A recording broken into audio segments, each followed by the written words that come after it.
ଆଜ୍ଞା, ରାଜ୍ୟରେ ସରକାର ପରିବର୍ତ୍ତନ ହେବା ପରେ ଭଦ୍ରକର ପୂର୍ବତନ ମନ୍ତ୍ରୀ ପ୍ରଫୁଲ୍ଲ ସାମଲଙ୍କ ଦୁଇ ପୁଅ ଲୁଲୁ ଏବଂ ଜୁଲୁ କୁଆଡ଼େ ନୂତନ ଅଧ୍ୟାୟ ସୃଷ୍ଟି କରିବା ପାଇଁ ବିଜେପିର ସାମିଲ ହେଲେ।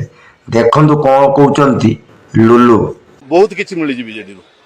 ବାପାଙ୍କୁ ମନ୍ତ୍ରୀ ପଦ ମିଳିଛି, ବାପାଙ୍କୁ ଏମଏଲଏ ମିଳିଛି, ମୁଁ ଚେୟାରମ୍ୟାନ୍ ହେଇଛି, ସାନ ଭାଇ ଚେୟାରମ୍ୟାନ୍ ହେଇଛି, ଆଉ ପୁଣି କ'ଣ ଆଉ ଆଶା ମିଳିବ? ବହୁତ କିଛି ମିଳିଛି ବିଜେଡିରୁ, ତାହେଲେ କ'ଣ ପାଇଁ ବିଜେଡି ଛାଡ଼ି ବିଜେପିର ସାମିଲ ହେଲେ? ଯେଉଁ ଅଧ୍ୟକ୍ଷ ମାନଙ୍କୁ ବିଜେଡିରୁ ବିଜେପିକୁ ନେଲେ ତାଙ୍କୁ ଏମିତି କ'ଣଟା ବଡ଼ ବଡ଼ ଲଲିପପ୍ ଖାଇବାକୁ ଦେବେ? ମତେ ଲାଗୁଛି ଖାସ କରିକି ଲୁଲୁ ସାମୁଲୁ ଇଡି କବଳରୁ ବଞ୍ଚିବା ପାଇଁ ବିଜେପି ୱାସିଂ ମେସିନ୍ର ବୋଧେ ହୁଏ ଧୋଇ ହେଲେ। କ'ଣ ରହିଲା? କିଛି ନାହିଁ ଗୋଟେ ନୂତନ ଅଧ୍ୟାୟ ସୃଷ୍ଟି ପୁଣି ତିଆରି ଚାଲିବ ବୋଲି ଭାବିକିରି ଆମେ ବିଜେପିରେ ଆସୁଛୁ। ଲୁଲୁ ସାମୁଲୁ କ'ଣ କଳି ଯୁଗର କୃଷ୍ଣ ଯେ ନୂତନ ଅଧ୍ୟାୟ ସୃଷ୍ଟି କରିବେ?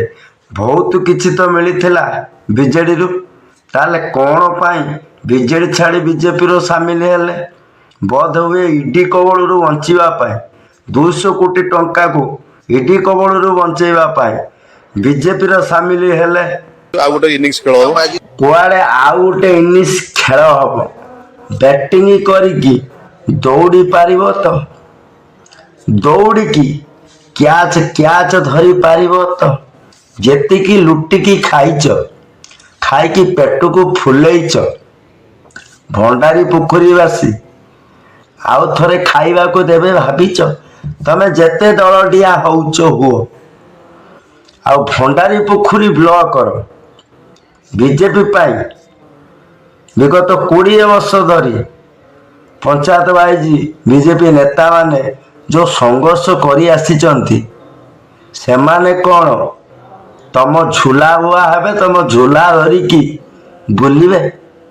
ପ୍ରଫୁଲ୍ଲ ସାମଲ ପରିବାରର ଝୁଲା, ଯେଉଁମାନେ ପ୍ରଫୁଲ୍ଲ ସାମଲକୁ ବିଗତ 20 ବର୍ଷ ଧରି ଲୁଲୁ ସାମଲକୁ ବିରୋଧ କରି ଆସୁଥିଲେ, ସେମାନେ କୁଆଡ଼େ ଏବେ ବିଜେଡିରୁ ବିଜେପିକୁ ଡେଇଁଥିବା ଦଳଡିଆ ଲୁଲୁ ସାମୁଲୁ ଏବଂ ପ୍ରଫୁଲ୍ଲ ସାମଲ ପରିବାରର ଝୁଲା ବୋହିବେ?